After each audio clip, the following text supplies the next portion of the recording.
Muito bom. Então, pessoal, vamos a un momento. Aquí yo voy a marcar para que fique eso.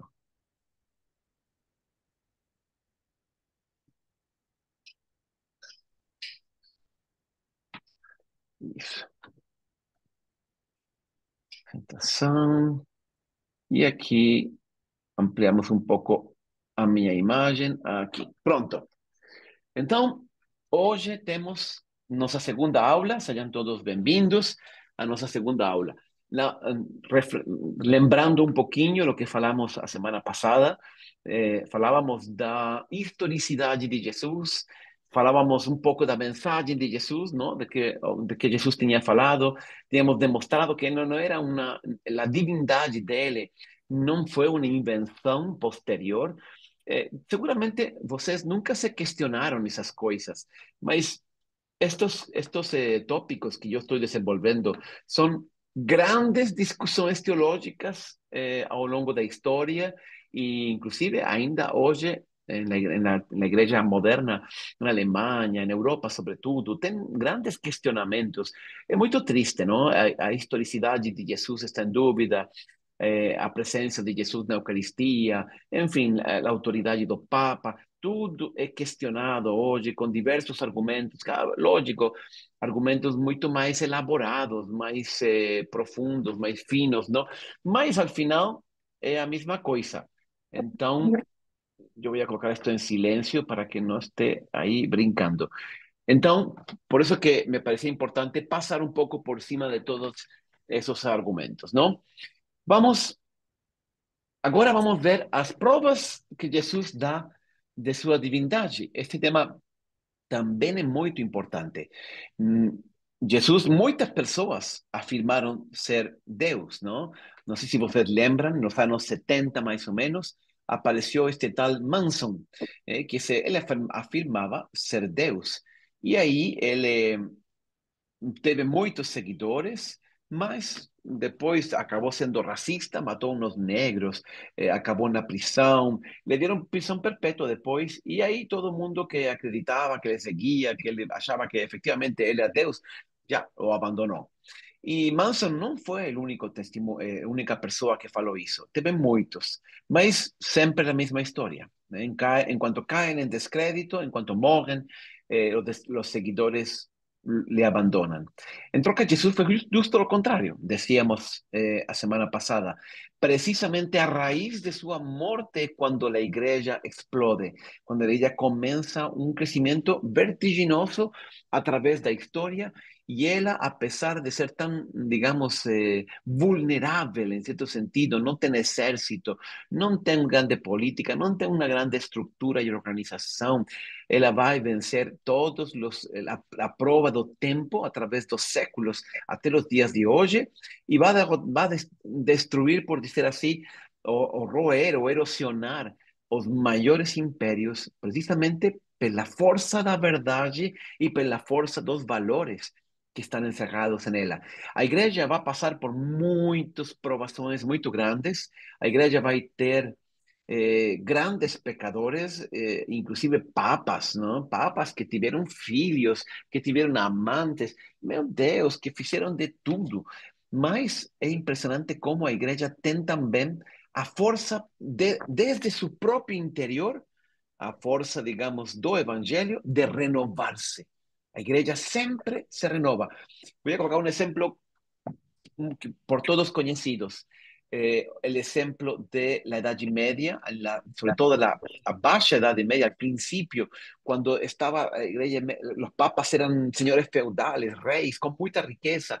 Los papas se dedicaban a cacerías, ¿no? De zorros, ¿no? A festas en los palacios vaticanos y a vivir con lujo y con cero compromiso con la pregación del evangelio. Era apenas la política propia de un jefe de Estado, ¿no? Porque la iglesia era muy poderosa. Piensen que cada rey que moría, rey católico, devotos, con buena intención, dejaba una herencia para la iglesia. Yo dejo mis tierras para la iglesia, yo dejo meus castelos, yo entrego esta fortuna. Entonces, lógico, la iglesia, con el paso de 2000 años, se tornó una organización inclusive política e economicamente muito poderoso. Padre, dá licença. Tá muito baixo. É só para mim que tá baixo? Tá baixo demais. Acho que eu vou sair e entrar novamente, tá bom? O resto está escutando bem ou não? Muito bem. Tudo Muito bem, aqui tá bem. bem. Eu Aqui não, também. eu vou sair e vou Muito entrar de bem novo. também. Desculpa. Fátima, tenta aumentar o seu som. No- Pode ser isso. Pode ser isso. E eu escuto algunos que estão com o microfone aberto. Lembro de melhor fechar o microfone para evitar que... Aqui está Fátima entrando de novo. Para evitar que se escuten outros barulhos aí enquanto vamos falando. Agora tá Fátima, bom. Tá tá ótimo bom? agora. Desculpa, gente. Pode colocar em silêncio o Vou colocar. microfone, simples para não fazer barulho? Bem, então, yo decía, en esa época, la Edad Media, cuando el Papa vivía entre tantos luxos, se dedicaba a las corridas de toro, a las cacerías de zorros, a las festas, tenía filhos, tenía amantes, tenía todo. Olha, surge un San Francisco de Asís, ¿no?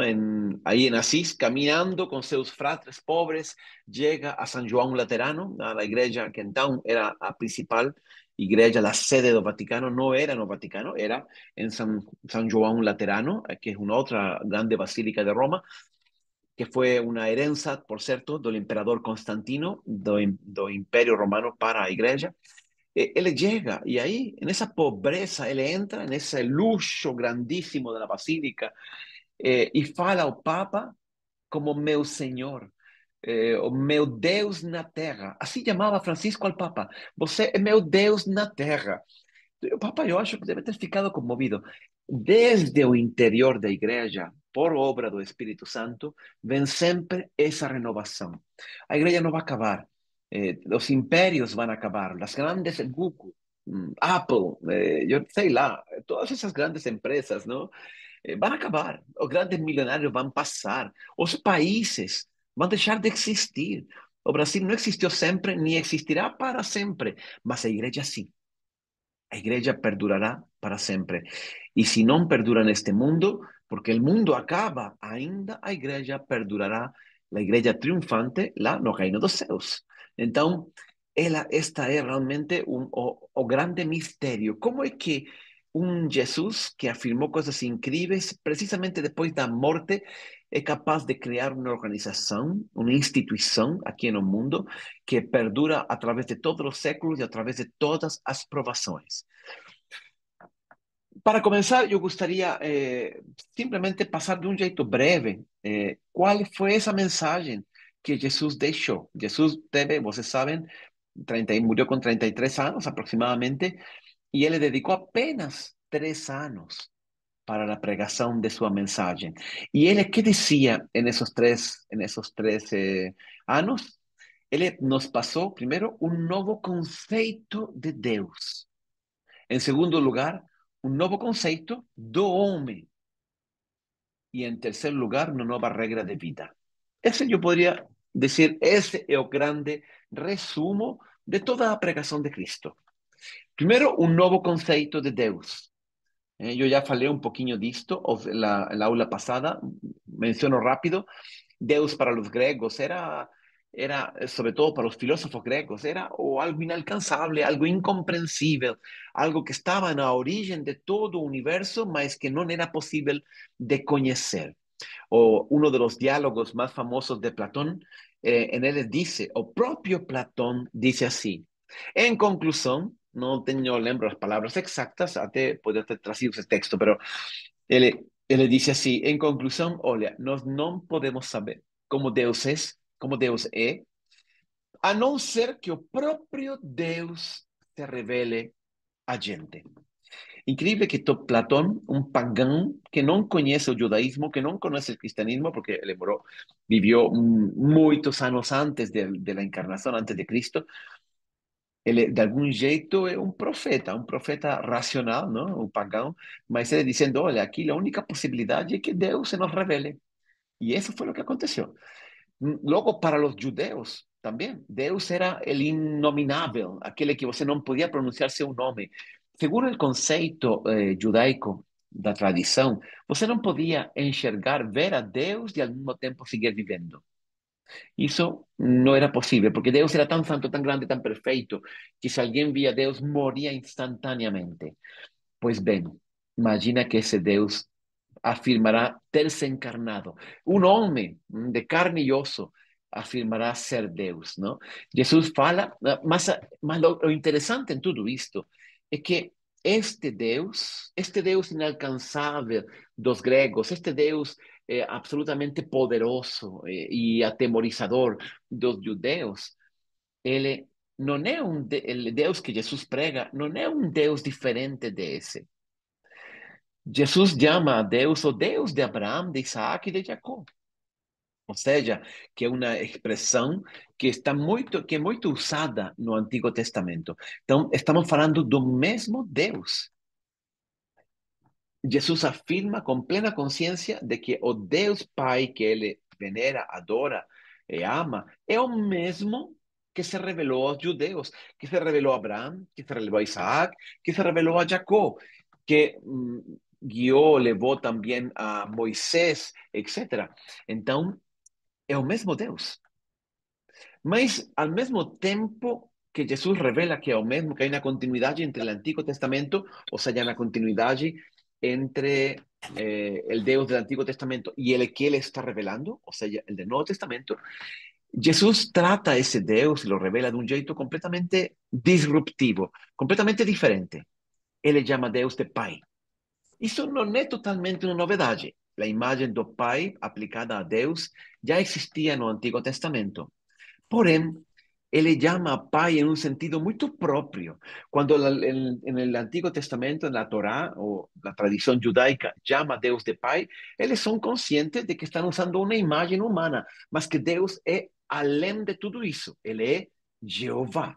Jeová é a expressão que usavam os judeus para referir-se a Deus, mas como uma palavra que você não conseguia pronunciar. Boa noite. Alguém entrou aqui. ¿Puede colocar el micrófono en silencio, por favor? ¿Quién entró? Luiz Alberto, Ah, muito porque bom. estava muito ruim o meu som, tá? Tá, muito bom. Ya colocó en silencio y ahora se escucha bien. Ahí ficou en silencio. Espero que se esté escutando bien agora. Então, dizia que Deus, para Jesus, é o Pai en el sentido mais próprio, é seu Pai de fato. A dignidade do Pai é a mesma dignidade do Filho. Lógico que o Pai tem uma autoridade, enquanto o Filho é menor de idade. Mas enquanto o Filho alcança a maturidade, o Pai e o Filho são iguais. Este é o jeito em que Jesus se refere ao Pai. Ele é, sim, um Pai, mas ao mesmo tempo, ele é um Pai igual a Deus, a Jesus.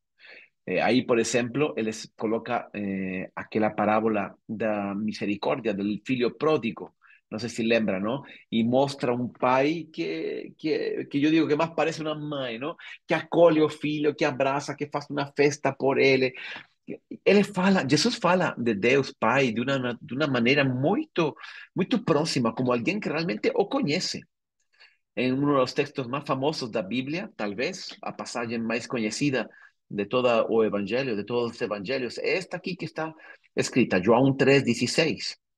Aí dice, Jesus, dice João, tanto amou Deus ao mundo que entregou seu Filho único para que todo aquele que nele crê tenha a vida eterna. Né? Essa é uma frase que ele diz a Nicodemos, um dos fariseus cultos del Sinédrio. Então, ele se coloca ele mesmo como filho de Deus, como que, olha, o fato de Deus me ter enviado é o sacrifício mais, é a demonstração de amor mais incrível que existe no universo. O sea, isso é uma coisa impensável, não? No capítulo 6 de Mateus, também ele fala de Deus Pai. Isso é muito bonito, não? Quando fala do estresse, da preocupação. E de como nós não temos motivo para nos preocupar, porque Deus, que é Pai, ele cuida da gente.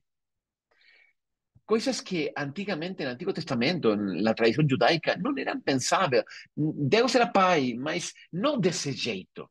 do jeito que o pai realmente cuida do filho, que se considera igual ao filho. Nesse sentido, não. Em segundo lugar, ele nos revela um novo conceito do homem.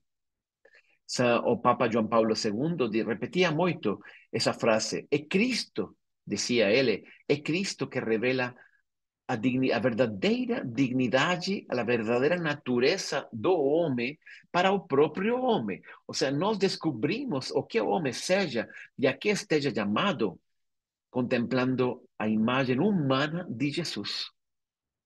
Então, Jesus anuncia a chegada de um reino. Este é um conceito muito forte em toda a pregação de Jesus. Jesus diz, o reino chegou. E isso é uma realidade. Nós falamos muito da vida eterna, não? A vida eterna, e pensamos que a vida eterna começa lá depois da morte.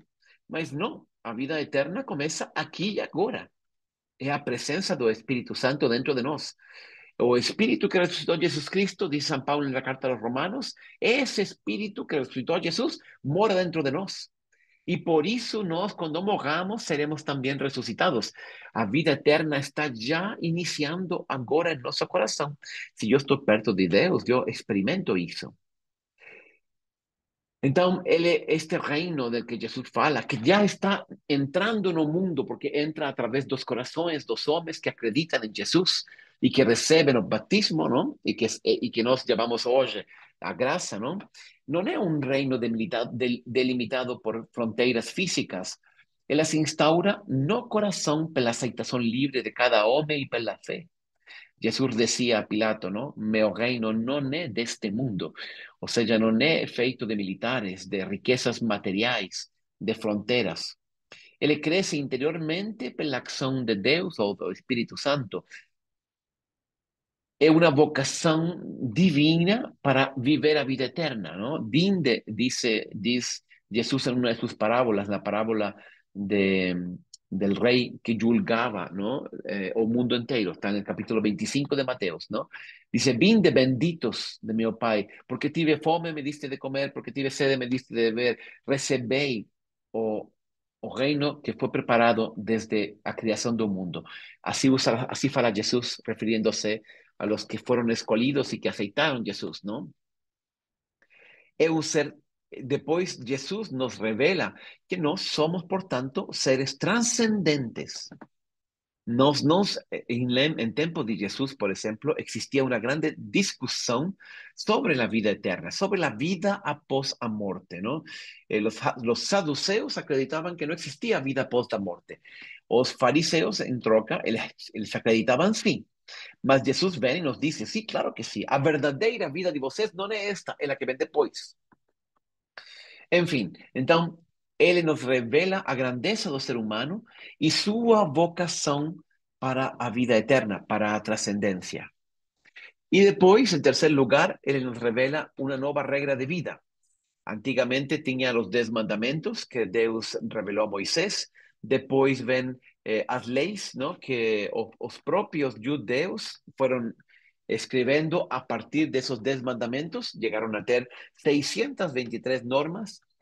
E Jesus realiza um trabalho, eu diria, de espiritualização disso. Ou seja, de buscar o espírito da lei, não ficar na letra de se você pode ou não pode comer o ovo de uma galinha que colocou o ovo no dia do Shabat, porque o Shabat não pode trabalhar. E se a galinha colocou um ovo em Shabat, será que eu posso comer esse ovo? Ah, não. Então eles criam uma lei. Não estou brincando, isto é verdade. Uma lei que diz que você não pode comer ovo colocado por galinha em Shabbat. Tem que quebrar e tem que jogar fora. Então, Jesus vem e diz, o importante é o amor. Ele espiritualiza, ele corrige a lei, não? Em capítulo 5 de João, você encontra estas frases que foram um grande escândalo naquela época, porque Jesus dizia assim, ouviste que foi dito, não matarás. Eu vos digo, todo aquele que guarda raiva, aquele que chama tolo o seu irmão, ele já é culpado de um delito gravíssimo, não?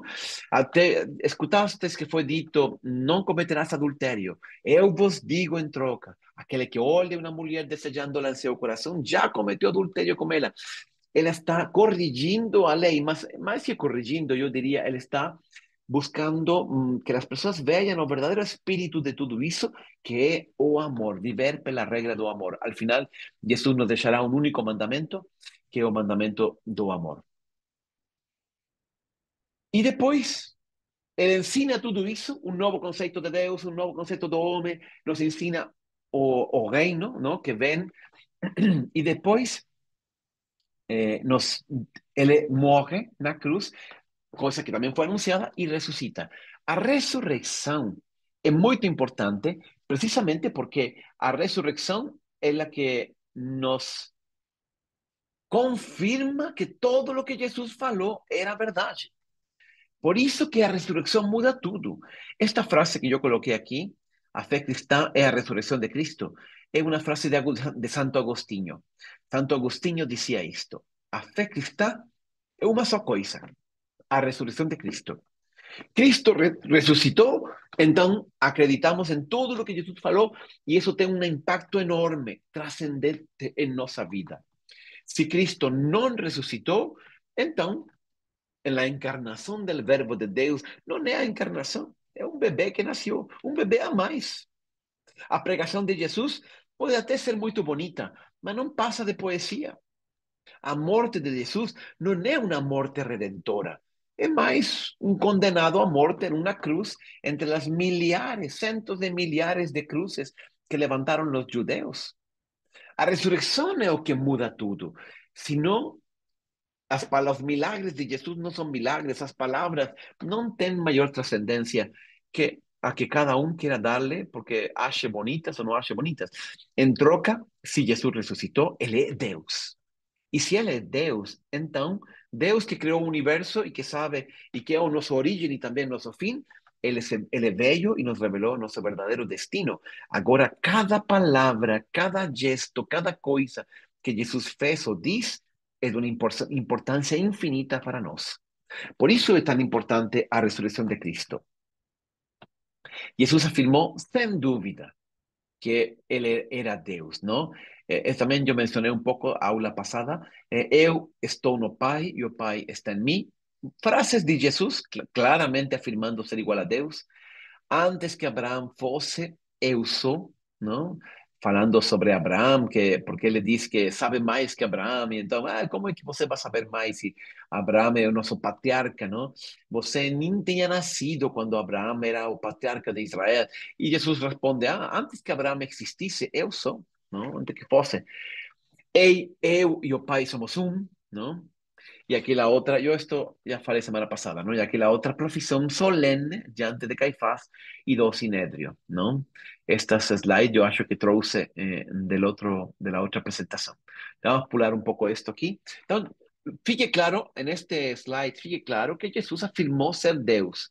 Entonces, agora lo que temos que nos fazer é entender se ele deu alguma prova dessa divindade, não? E esse é o tema importante da aula de hoje. Então, ele deu três provas. Em primeiro lugar, nós temos as profecias. Jesus é o único ser humano que foi anunciado centos de miles de milhares de anos antes de que ele nascesse. Isso só pode ser Deus. Imagina uma pessoa que não existiu ainda, que não viveu. Como posso saber o que vai acontecer com ele se ele não é Deus? Se não é Deus que me revela o futuro. O futuro ninguém conhece. O futuro ainda não foi construído, porque nós somos livres. Então, o futuro simplesmente não existe. Não é que essa coisa da viagem no tempo é só uma imaginação. O futuro não existe, não tem um lugar onde possa você ir e que seja o futuro. E o passado também não existe. O passado já passou. Só existe o presente. E nós temos a liberdade para construir o futuro. Então, as profecias são, sim, uma demonstração da divindade de Jesus. Em segundo lugar estão os milagres. Vamos a explicar un poco los milagres. Los milagres, claro, no tenemos una... Ellos no se consideran 100% una prueba de divinidad porque no podemos demostrar que los milagres acontecieron. No tenemos una grabación, no tenemos un relatorio médico sobre lo que aconteció en algún caso de curación, por ejemplo. Mas los milagres van a ser muy importantes porque ellos van, porque les van a explicar la sucesión dos fatos. Esa es, digamos, la colocação. Sin los milagres, toda la historia de Jesús no faz sentido. Y en tercer lugar, estudaremos los efeitos da resurrección. Ahí vocês van ver que realmente la única hipótesis posible es que Jesús tenga resucitado.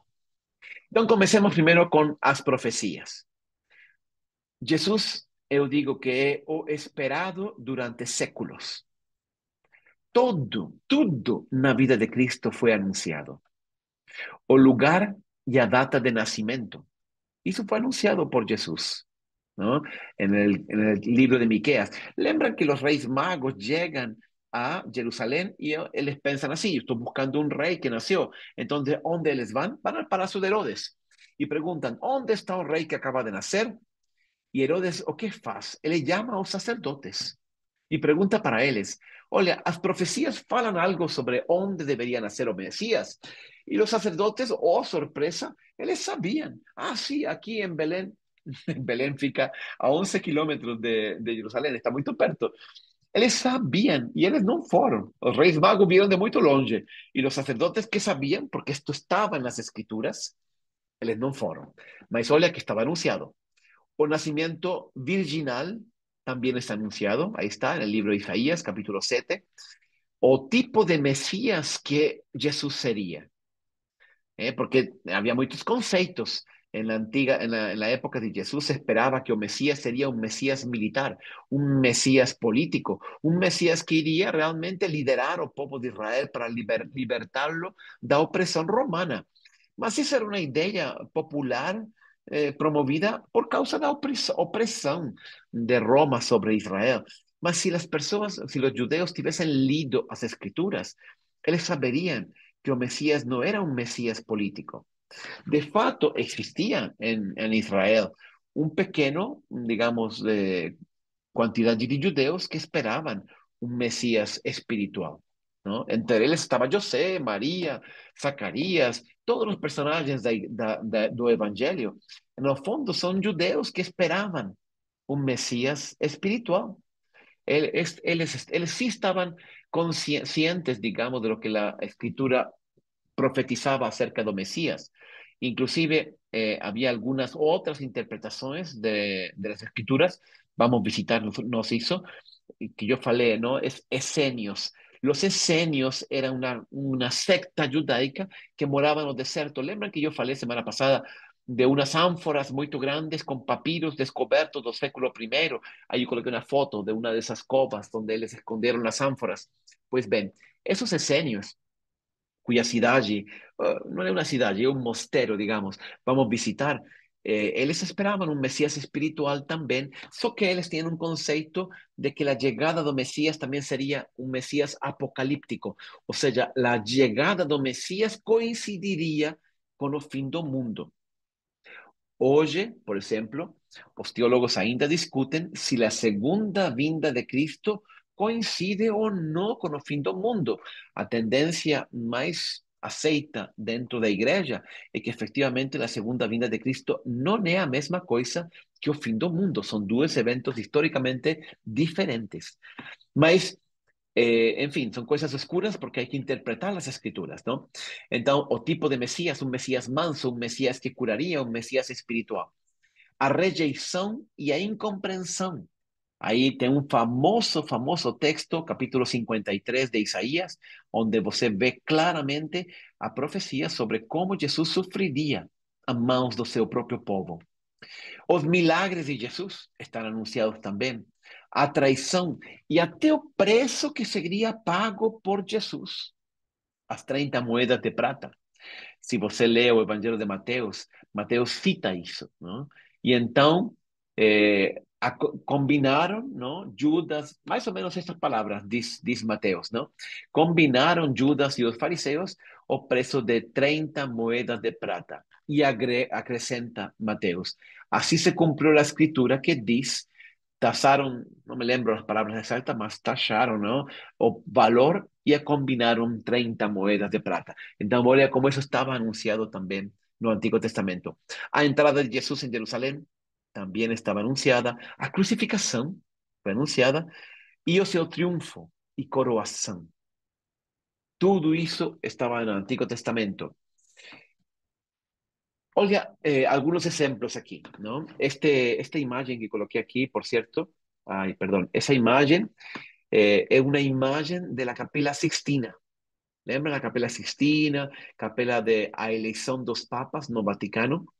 Y ese profeta que está ahí es Isaías. Isaías probablemente es el profeta que más anuncia a vida de Jesús, ¿no? Entonces, en esa imagen que pintó Michelangelo, nos vemos ese anjo que está falando para Isaías o que le tiene que escribir no seu livro, ¿no? Esa es una de las imágenes que está ahí en la Capela Sixtina. Vamos a ver algunos textos, entonces, do Antigo Testamento. Por ejemplo, o tipo de Mesías que sería Jesús.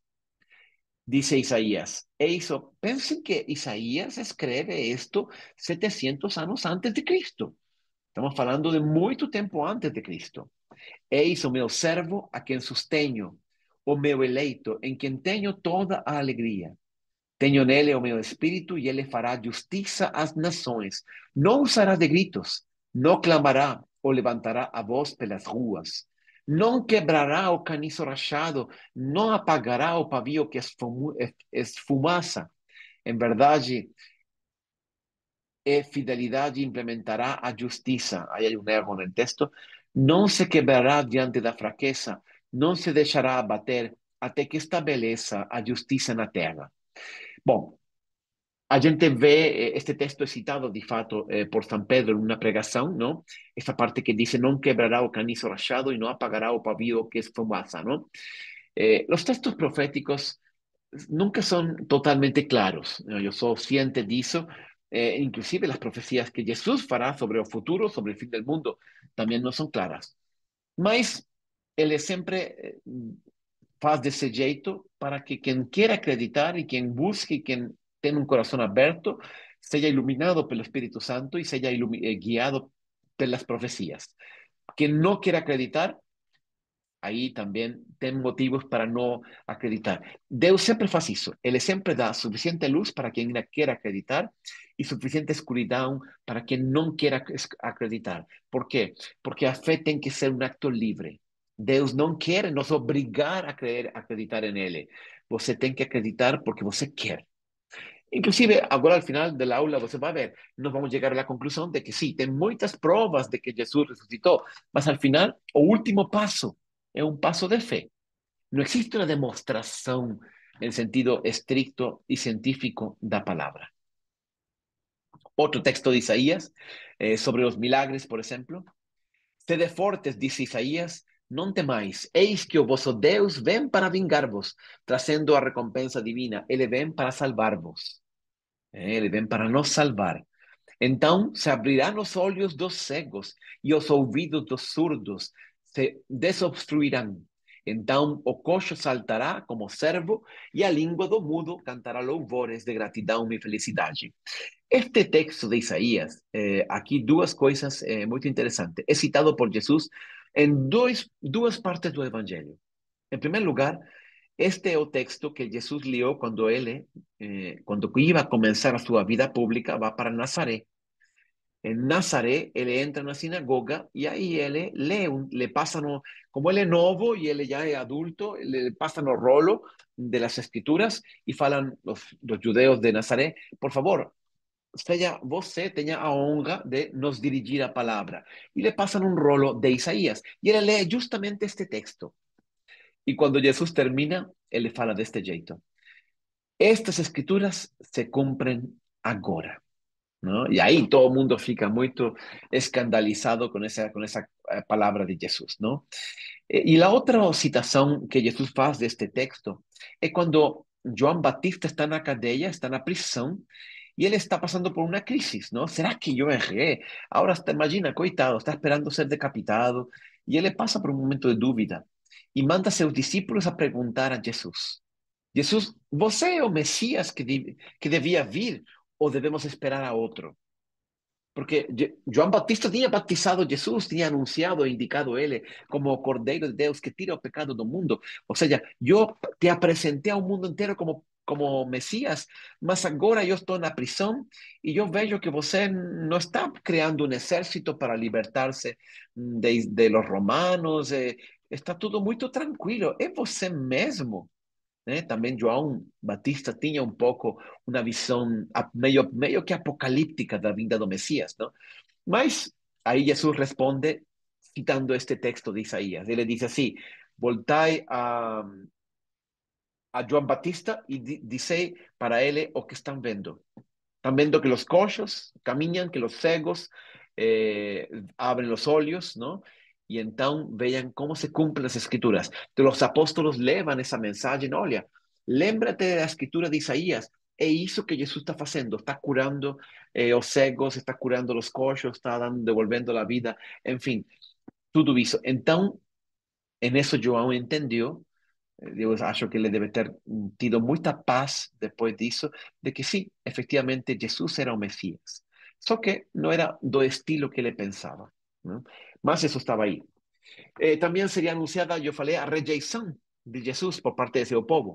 Isaías 53, este é parte lo que chamam del poema do servo sofrente. O poema do servo sofrente é todo o capítulo 53. Ele diz assim, en un trecho, ¿no? Fue desprezado y rejeitado pelos hombres. Vivió como hombre de dores, experiencia todo sufrimiento.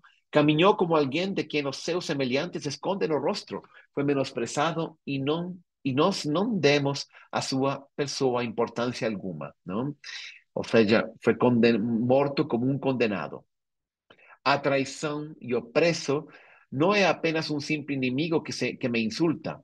Eu o suportaria. Não é o adversário que se levanta contra minha pessoa.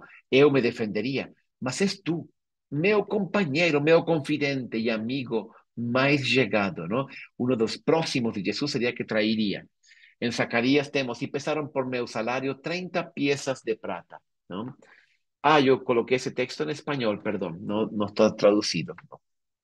Depois, a dimensão salvífica, de novo Isaías 53. E, no entanto, suas dores eram as nossas próprias enfermidades que ele carregava em seu ser. Sobre seu corpo levou todas as nossas doenças. Contudo, nós o julgamos culpado e castigado por Deus. Pela mão de Deus ferido e torturado. Mas, de fato, ele foi transpassado por causa de nossas próprias culpas e transgressões.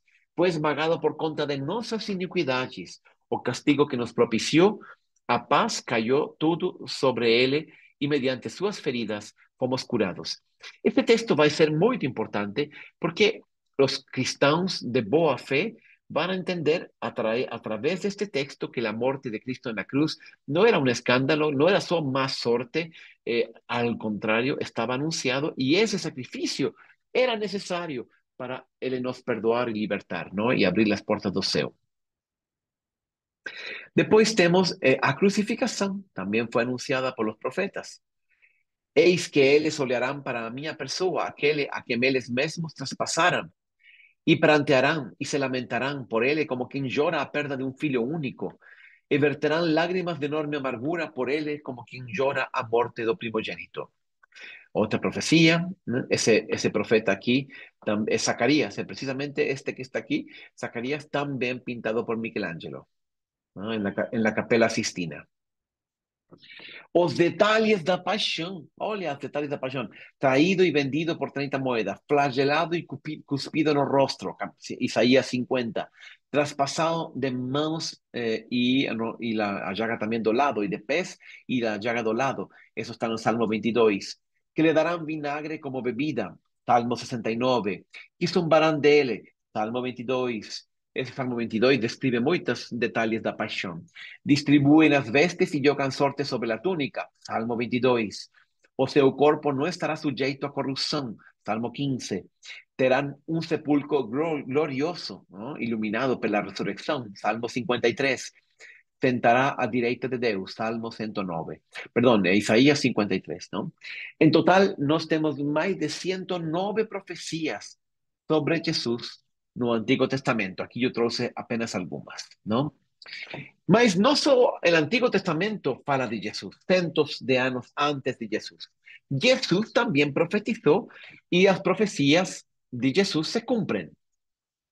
Então, a sua própria paixão. Jesus anunciou pelo menos por 3 vezes que sofreria a paixão. Ele fala aos apóstolos: o filho do homem deve ser entregue nas mãos dos fariseus, dos chefes, dos sacerdotes, e será condenado, e será flagelado, e humilhado, e será morto, mas ao terceiro dia ressuscitará. Y los evangelistas comentan, y los apóstolos ficaban tremendo y no se atrevían a preguntarle sobre esa cuestión, ¿no? Ficaban muy duvidosos a qué se referirá Jesús con eso. También él mismo anunció a traición de Judas. Él anuncia también a triple negación de Pedro, eso fue la última cena, ¿no? Él anuncia que los discípulos todos fugirían, que cuando él sería preso, los apóstolos se dispersarían, que los discípulos serían perseguidos. Él anunciará que la pregación del evangelio alcanzará los confines de la tierra por todo el mundo. A aparição das heresias e das divisões. Olha, tudo isto que veio depois das divisões da igreja, do protestantismo, da divisão entre a igreja católica e a ortodoxa, todas estas divisões e heresias e tal foram já anunciadas por Jesus em diversas ocasiões. E, sobretudo, ele anuncia também a destruição do templo de Jerusalém e da cidade, que se cumprió no año 70. Entonces, también Jesús profetiza el futuro, también él conoce el futuro, aquello que Dios le revela, y anuncia y esas cosas, muchas de esas, bueno, todo eso ya se cumplió, ¿no? Entonces, a primera prueba da divinidade de Jesus, Jesus não é um homem qualquer. Moisés não foi anunciado, Abraão não foi anunciado. A única pessoa fora de Jesus que foi anunciada pelos profetas é Maria. Mas Maria é a corredentora também, não? Ela é a mãe de Jesus. Ela tem um lugar muito especial no plano da salvação da humanidade. Por isso ela também foi anunciada. Mas ela foi anunciada em função de ser a mãe de Jesus. Jesus é o único personagem anunciado por profetas cientos de años antes. Por tanto, esa es una prueba de divinidad de Jesús. Vamos ahora a ver los milagres. En segundo lugar, tenemos los milagres. Jesús dice así: crédeme cuando digo que estoy no Pai y que o Pai está en mí. Crédeo aún menos por causa das mesmas obras. O sea, Jesús decía a la multitud en aquella época: si ustedes no me creen, acreditan en mí, acrediten en las obras. Si yo no fuese Deus, si yo no estuviese falando en nombre de Deus, yo no podría hacer estas obras que estoy haciendo. Entonces, por eso, os milagres son una prueba de que Jesús es Deus, de que Jesús está con Deus. No son estrictamente pruebas de la divinidad de Jesús, mas explican la secuencia de los fatos. O sea, Jesús, vocês acham que ele arrastrava multidões, milhares de pessoas? Como nós escutamos, por exemplo, a multiplicação dos pães, nós vamos estar lá no lugar da multiplicação dos pães, não? Aí diz o evangelho que deu a comer a 5.000 pessoas, 5.000 homens, sem contar ainda mulheres e crianças que devem ter sido muito mais que os homens, não? Pois bem, por que milhares de pessoas seguiam Jesus? Porque ele falava bonito? Não, não é suficiente. Ele deve ter feito algo muito especial. As pessoas iam em busca de cura, as pessoas iam em busca de milagres. E o Evangelho narra, descreve muitas vezes o interesse das pessoas, das multidões, por ser curadas e por alcançar de Jesus algum milagre, não? E Jesus concede milagres, mas ao mesmo tempo ele sempre insiste na fé. Credes que eu posso fazer isto? As pessoas dizem: sim, eu creio, Senhor, seja feito segundo a tua fé. Estou citando, por exemplo, a curação de 2 cegos no capítulo 9 de Mateus. Isso, Jesus sempre une o milagre com a fé. Jesus não quer fazer milagres para chamar a atenção. Jesus não faz milagres para, porque ele é muito... Quer se gabar de seu poder. Não. Jesus usa o milagre como um meio para despertar, para acordar a fé da multidão, dos discípulos, dos apóstolos. Os milagres vão ser um meio. E nós que vemos que os milagres devem ter existido, porque senão isso não faz sentido todo o barulho que Jesus fez em 3 anos. Então, nós também pensamos, oh, esse homem fazia milagres, não será também ele o Filho de Deus?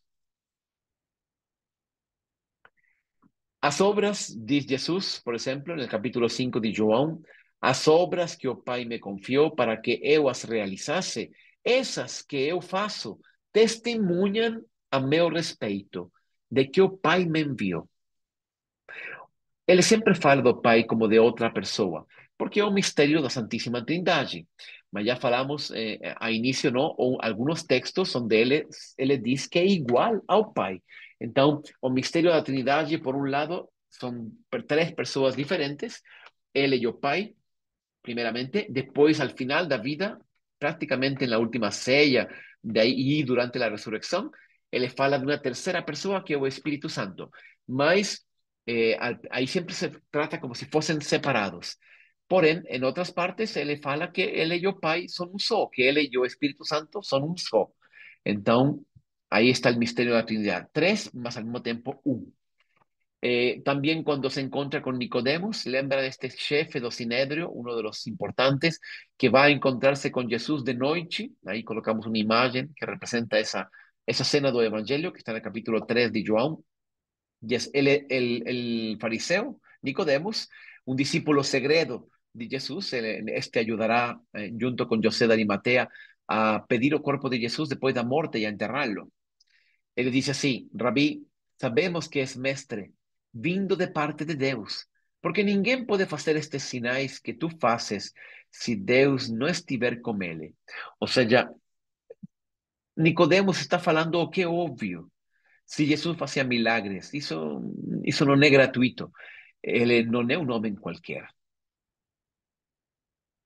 O próprio Jesus dizia à multidão em Jerusalém, justo quando ele fez a cura do cego, no, perdón, do paralítico na piscina, ¿no? De Bethesda. Esta piscina también vamos a visitar.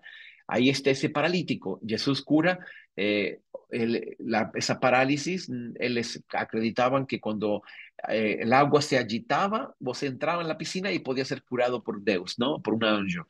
Y él nunca llegaba porque era paralítico, mas Jesús cura a él. Mas aí ele fala assim: se não faço, porque se cria uma grande discussão e uma grande polêmica em torno desta curação, desta cura. Então, aí ele fala assim: se não faço as obras de meu Pai, não me acrediteis.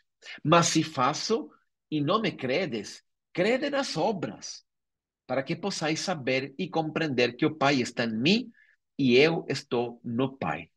O sea, Jesús está falando claramente de que os milagres que ele faz são prova de sua união com Deus. ¿Qué tipos de milagres nos encontramos no Evangelio? Encontramos 3 tipos de milagres.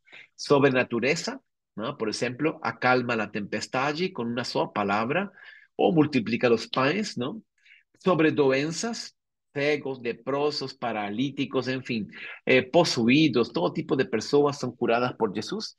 Y también sobre la muerte, o caso de Lázaro, y no solo el caso de Lázaro, también aquella filia de la viuva de Naín, ¿no? Vamos a pasar por ahí también. Después del Monte Tabor, normalmente no vamos a parar en Naín, no hay nada interesante que hoy que ver, mas pasamos por ahí. Os milagres eran siempre realizados diante das multidões, todo mundo podía ver. Si eso no era verdad, mucha gente teria negado. Mas, al contrario, cuantos más milagres Jesús hacía, más se propagaba por todas partes a reputación de él y las personas iban a encontro de Jesús de lugares muy longes, 300 o 400 kilómetros de distancia llegaban algunas personas. No sabemos que llegaban de Tiro y Sidón, 300 kilómetros de distancia, es bien longe.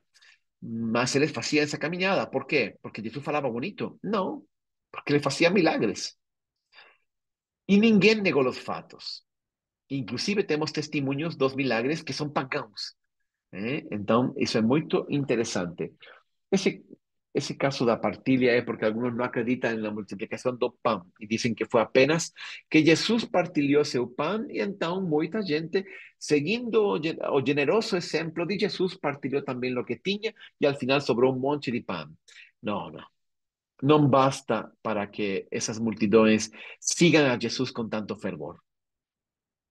Como digo, inclusive los inimigos tienen que admitir los milagres de Jesús. Cuando Jesús resucita a Lázaro, esa imagen que está ahí es la resurrección de Lázaro, o los enemigos, o propio Caifás, reunido con el Sinédrio, dice así, tenemos que hacer algo con este hombre, porque con los milagres que está haciendo, todos van a acreditar en él.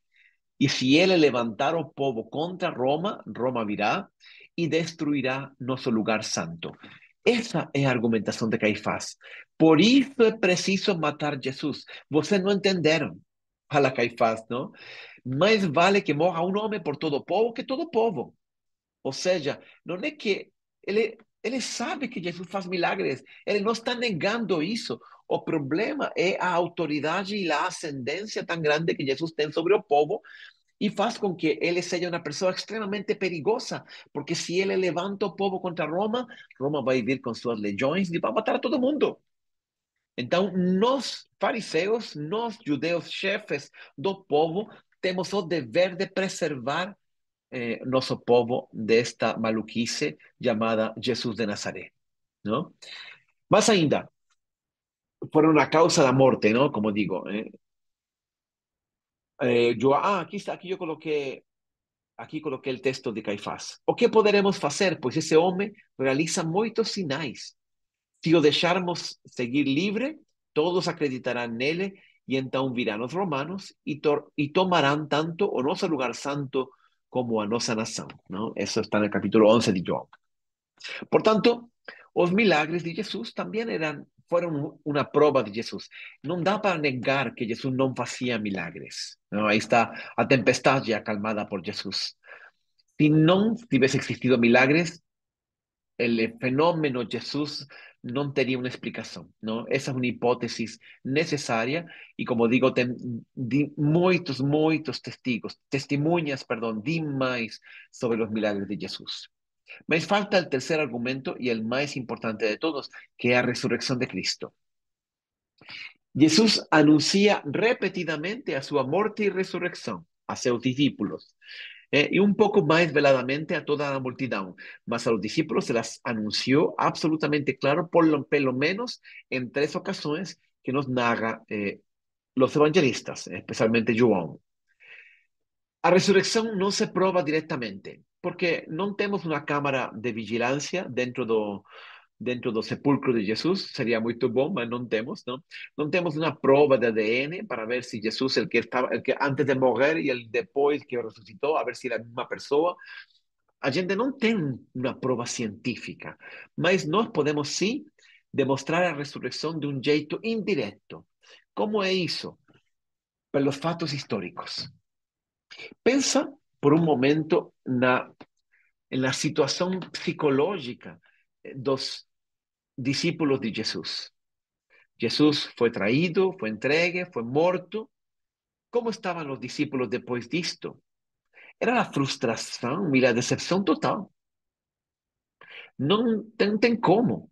Yo ontem pasé un vídeo. Voy a pasar ese vídeo también ahora. Es bien bonito. Si ustedes me permiten, demoro un segundo y les coloco el vídeo, porque es un vídeo sobre la resurrección de Cristo. Que yo bajé y yo legendé. Vamos a ver dónde está eso. No, eso está aquí.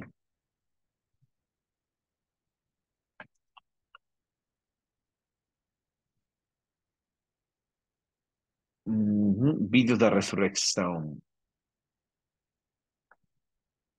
No, no está aquí.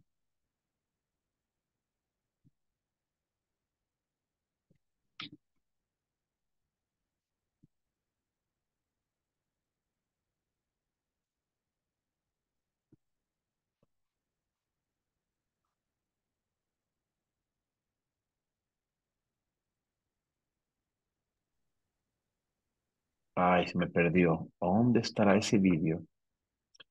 Padre, enquanto o senhor procura, eu vou dizer que foi maravilhoso esse vídeo que o senhor colocou ontem na homilia.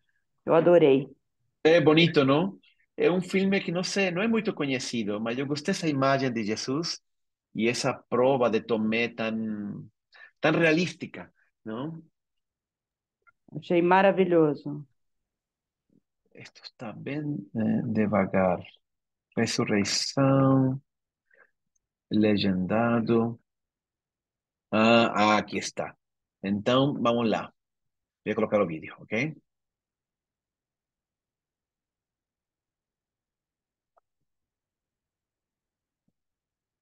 ¿Están escutando o som do vídeo? Não, tá sem som. Não, tá Agora, sem som. agora parei. Mas antes estaban escutando o no? Não. Un momento. Voy a tirar então los fones.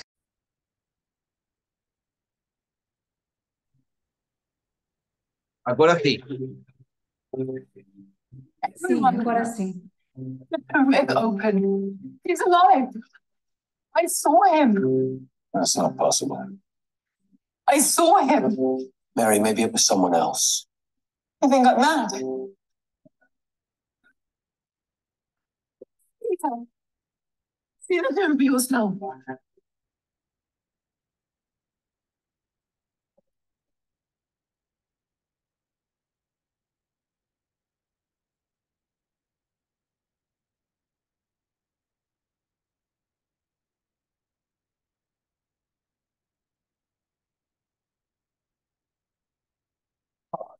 I need a cup and some wine. What happened? Body.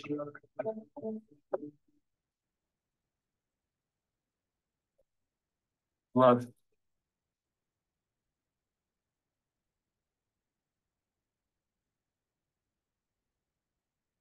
I'm away.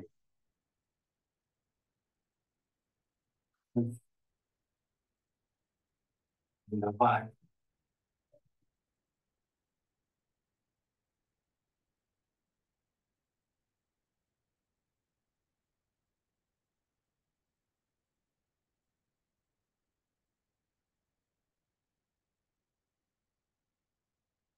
No.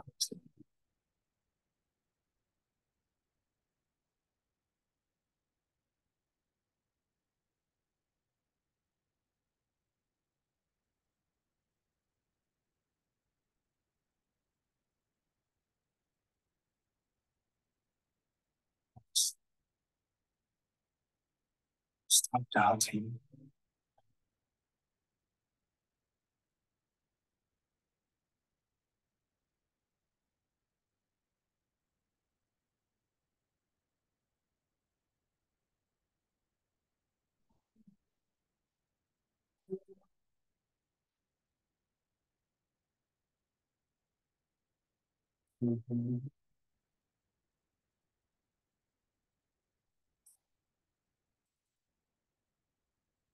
You see me.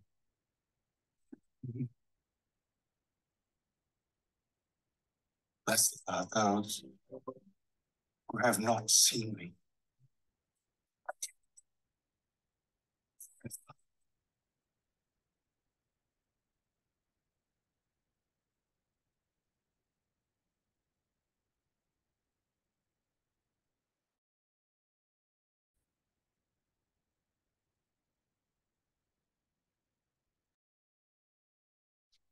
Muito bom.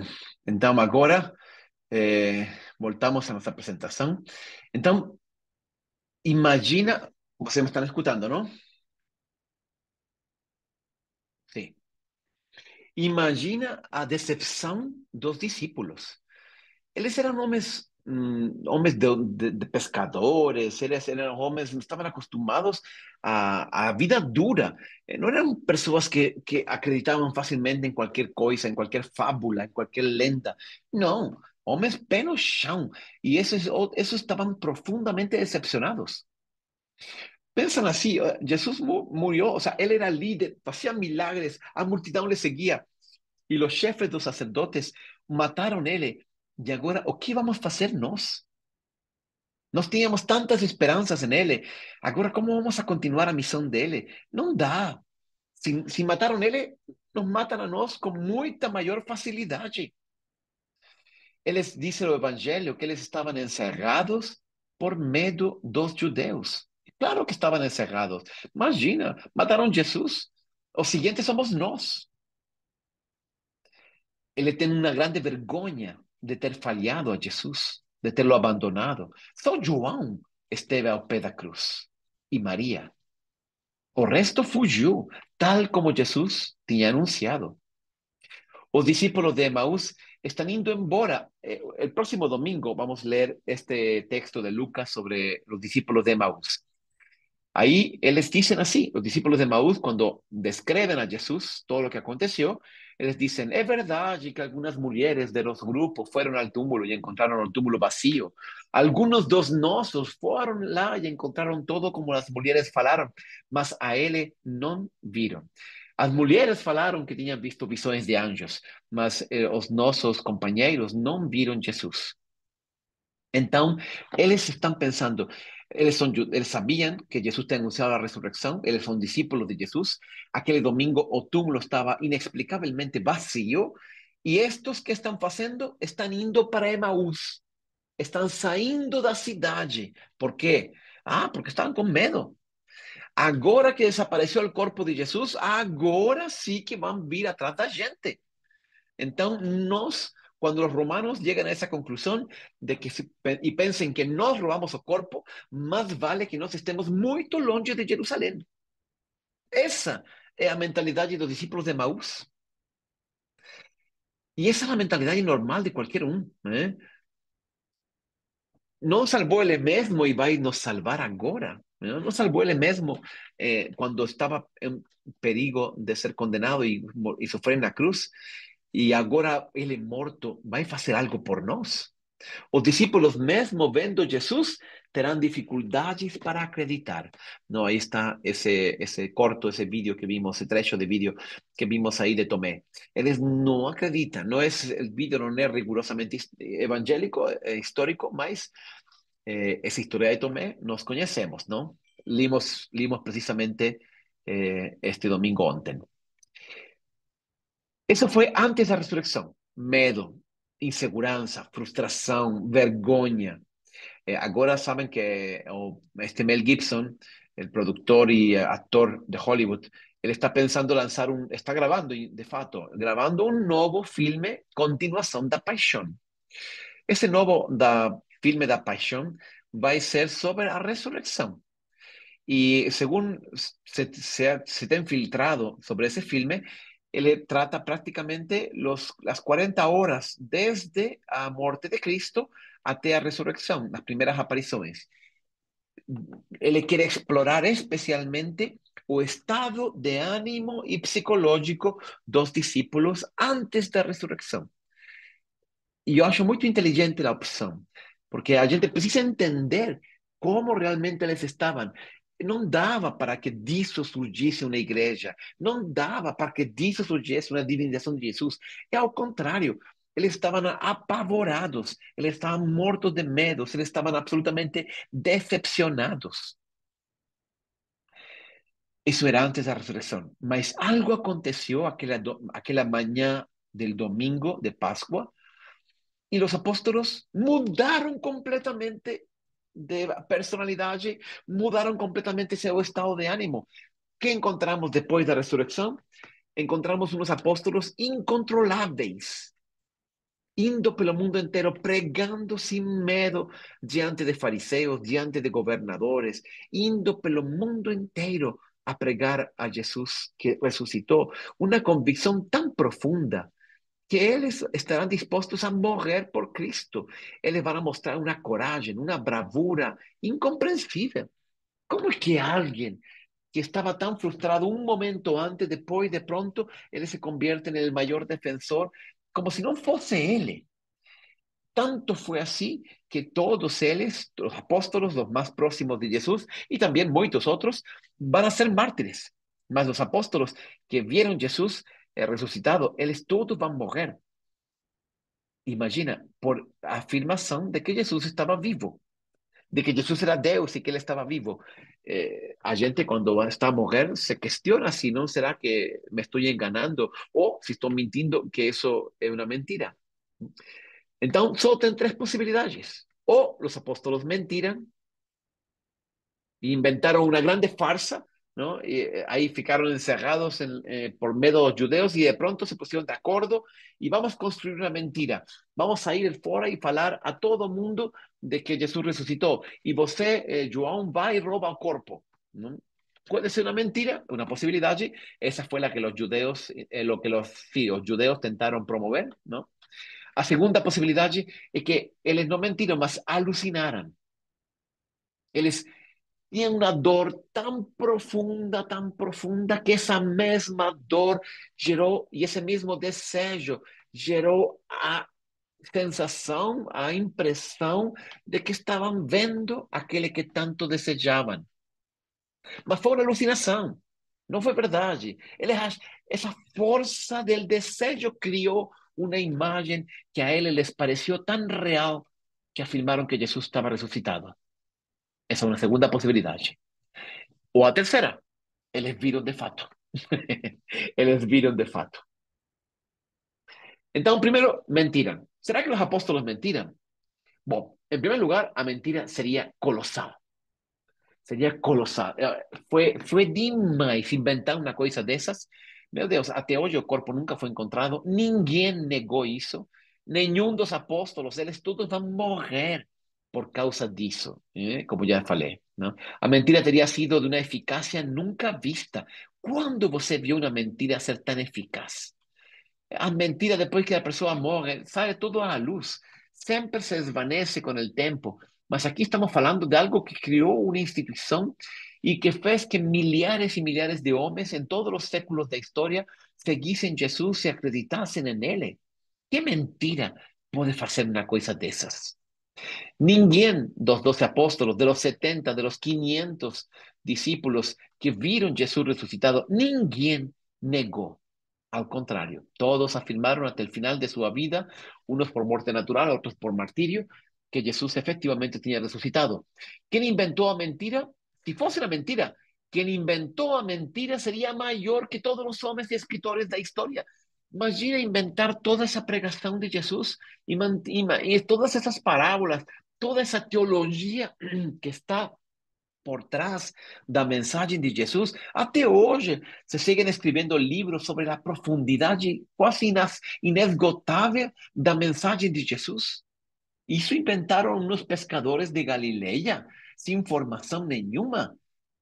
Perdão, essa mentira é mais difícil de acreditar que o fato de que Jesus ressuscitou. Para os homens daquela época era impensável um Messias que ressuscita antes do fim dos tempos. Essa era outra coisa. O Messias, em todo caso, coincidiria a ressurreição com o final dos tempos. Mas este que vem, que aparece 40 dias a los discípulos, logo va para o céu, e não acontece nada, a vida sigue. Gente, é uma coisa que está fora dos parâmetros de las escrituras religiosas antigas. Mentira dos apóstolos, insisto, não pode ser porque morreram mártires. E mesmo que fosse, que me diz de Paulo? Aqui está à direita, não sabemos se Paulo caiu de um cavalo. A verdade, o Atos dos Apóstolos, no capítulo 9, que narra a conversão de São Paulo, não menciona cavalo, mas tudo bem. Aí está Paulo que se convertiu. Paulo era inimigo de Jesus. Como ele podia mentir? Ou por que interesse tinha ele na mentira? Então, bom, será que alucinaram? Será que esse desejo tão intenso produziu uma imagem na imaginação que eles acreditaram ser real? Pois bem, os evangelhos contam que os discípulos se resistiam a crer, a acreditar, não? Vimos agora nesse vídeo, não? Tomé, inclusive, pide colocar o dedo dentro da llaga. Eles não são homens fáceis de acreditar qualquer imaginação ou qualquer coisa que passa pela cabeça. Aliás, otra cosa, alucinación, todo bien, eso existe en el diccionario psiquiátrico, mas alucinación colectiva, eso no existe. Eso no existe en el diccionario psiquiátrico porque nunca aconteció una alucinación colectiva. Alucinación es de una persona. mas muita gente vendo a mesma coisa. E por 40 dias, estamos falando de centenas de pessoas. Na época, nunca teriam posto mulheres como primeiras testemunhas. ¿Eh? Eso sería tal vez más para la mentira, ¿no? Para el argumento de la mentira. Si yo quiero mentir, no teria puesto una mujer, porque mujer ni valía el testimonio de ella en un tribunal civil, ¿no? Cuando había un julgamento, no podían ser mujeres que testemunhaban, tenían que ser hombres, ¿no? Así estaba la cosa, así de machista era la cosa, la cultura de la época. Entonces, é muito estranho que o Evangelho conta unanimemente que todas as primeiras testemunhas foram mulheres. Jesus apareceu por primeiro a Maria, sua mãe, e depois a uma série de mulheres. E só depois a los apóstolos. Isso também, se não foi verdade, a verdade não faz muito sentido de acordo com a cultura da época. Pode uma alucinação, esta é uma boa pergunta, a nível psicológico, pode uma alucinação produzir tal mudança na vida das pessoas? Não deixaria elas mais bem seguras? Ah, eu não sei, eu não lembro bem se foi real ou foi uma alucinação. Ou seja, a gente fica com dúvidas, né? Se não está seguro. Mas não é isso que vemos. Vemos a los apóstolos com uma convicção absolutamente sólida, não? Granítica. E, como digo, Paulo, não faz sentido. Paulo afirma ter visto Jesus. ¿Y o qué? ¿También alucinan los inimigos de Jesús? A alucinación explicaría tal vez algunas de las apariciones, mas de todos modos, mesmo si ustedes me presionan, no explica o túmulo vacío. Yo puedo tener una alucinación, mas Jesús y el cuerpo de él siguen no túmulo, mas o túmulo está vacío. Vocês van a entrar no túmulo de Jesús, no túmulo vacío. No explica la desaparición do cadáver, no explica a remoción da pedra, que estaba con celos postos pelos sinédrio y con guardas romanos en la entrada. Entonces, no es razoável pensar que los apóstolos duvidaron, ¿no? Ahí está, alucinaron, perdón. Ahí está Tomé colocando, este es el cuadro de Caravaggio, que está en Roma. Entonces, ainda não temos uma explicação razoável para um monte de coisas. Primeiro, a existência dos relatos dos evangelhos sobre a ressurreição. Eso está narrado. Textos, como vimos la aula la semana pasada, textos antiquísimos. No es una invención moderna, no es una invención que hoy faríamos con muito elaborado, con mucha experteza. Nessa época, tudo era muito ingênuo. Y en troca, os relatos da resurrección son profundamente detallados, unánimes de diversos evangelistas, difieren en pequeñas cosas, ¿no? Si la primera aparición fue en Jerusalén, fue a los apóstolos en Jerusalén o fue en Galilea, ahí tienen algunas diferencias entre los diversos evangelistas, mas a sustancia é a mesma, né? É normal que se eu escrevo um evangelho 20, 30 anos depois dos fatos, talvez no soy tan fiel históricamente, máxime considerando que mi interés fundamental no es documentar históricamente la vida de Jesús, mas pasar una mensaje para los cristianos que se están convirtiendo en aquella época, que era la intención de João, de Lucas, de Mateo, de Marcos, ¿no? A origem da Igreja Católica e a pregação por todo o mundo, mentira, alucinação, nada disso explica como a igreja foi capaz de surgir, crescer, consolidar-se, levar essa mensagem pelo mundo inteiro e sobreviver até o dia de hoje. A perseverança dos apóstolos até a morte, todos eles. O fracasso, e não só deles, depois de tantos e tantos cristãos ao longo da história. Mártires temos por centenas, por milhares na história da igreja. O fracasso dos inimigos de Cristo para desvelar a mentira y encontrar el cuerpo de Jesús. Lógico que les tentaron y hicieron todo lo posible por acabar con esos cristianos, los perseguiron, los amenazaron, buscaron el cuerpo, tentaron inventar una mentira sobre el robo de Jesús, más del cuerpo de Jesús, mas nunca consiguieron. O túmulo vacío, O túmulo vacío é uma prova também. O túmulo vacío, nós sabemos por testemunhas que são verídicos, que são verdadeiros, de que muita gente viu como foi colocado o corpo de Jesus, muita gente viu que Jesus estava morto, muita gente viu que foi fechada a porta do túmulo por uma pedra, que foi selado, que botaram uns guardas, e muita gente viu hoje, até hoje, o túmulo vazio. Então, isso, eu não disse, até hoje não se encontrou o corpo de Jesus, isso é uma prova também.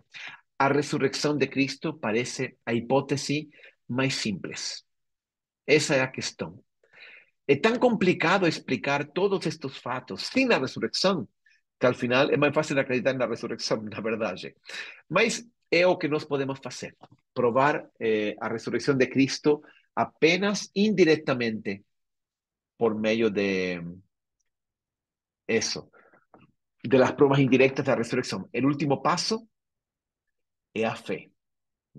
Jesus, quem você é?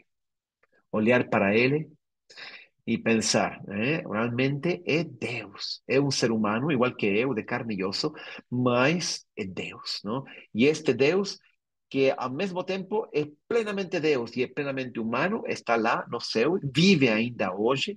Ontem, a homilia de ontem, eu dediquei justamente a isso. O que está fazendo Jesus agora? Porque ele vive, né? Então está fazendo um monte de coisas. Aí falamos, pode assistir a homilia aí no YouTube. Mas Jesus vive, vive ainda hoje. Então, a pergunta e o último ato de fé é sempre um ato livre, porque assim Jesus quer, não? Que quem acredita nele e lhe segue seja com liberdade. Então, pronto.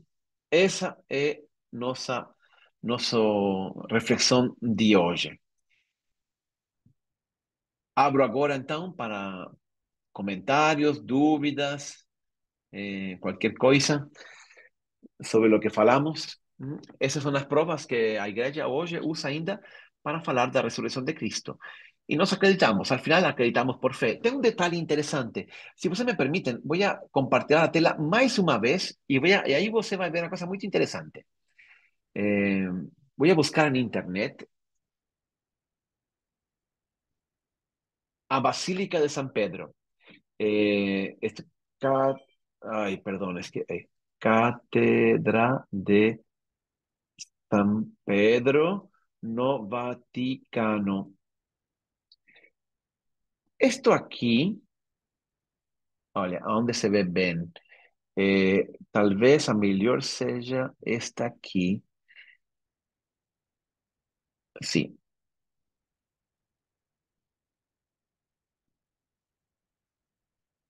Estão vendo essa imagem?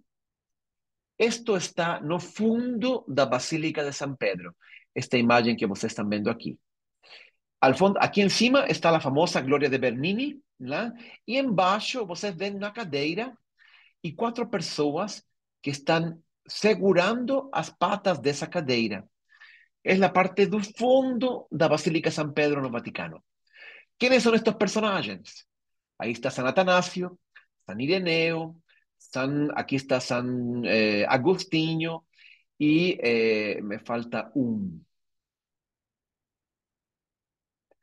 Eu acho que é Policarpo, mas não estou seguro. Bom, a questão é que são quatro santos, tantos defensores da fé original que Jesus nos deixou, contra as heresias que surgiram nos primeiros séculos da igreja. Então, por isso, eles estão segurando a cadeira que é a Cátedra de São Pedro, ou seja, é o trono do Papa. O Papa nos ensina a mensagem que Jesus lhe deixou. E estes bispos embaixo, estes santos, a maioria deles foram mártires, nos ensinam, defenderam isso contra as heresias. Agora, se você se aproximar muito, verá que nenhum deles está tocando. Aqui está a mão de Santo Agostinho, mas ele não toca a pata. Aqui está este que não me lembro quem é, pode ser Policarpo, também não está tocando. E assim por diante, nenhum deles toca a cadeira, eles apenas estão a uma aí tem uma corda, mas ela está solta, não está tensada. Por que isso? Porque a cátedra de San Pedro e a mensagem de Jesus não se defende com a razão. Al final, é o Espírito Santo que sustenta ela. É a fé que sustenta ela. Ese fue el significado que o artista, en este caso Bernini, quis dar a esa obra. Nos defendemos a fe con los argumentos racionales que nos temos, mas el acto último es un acto de fe. Y por eso no son meus argumentos que sustentan a fe de Jesús, mas é a adesão livre de cada um que pela fé acredita nele. Então, agora sim, abro para, para comentários, não? ¿Restó alguien por ahí? Ahí está Cecilia. Parabéns, padre, muito lindo. Maravilhosa, só.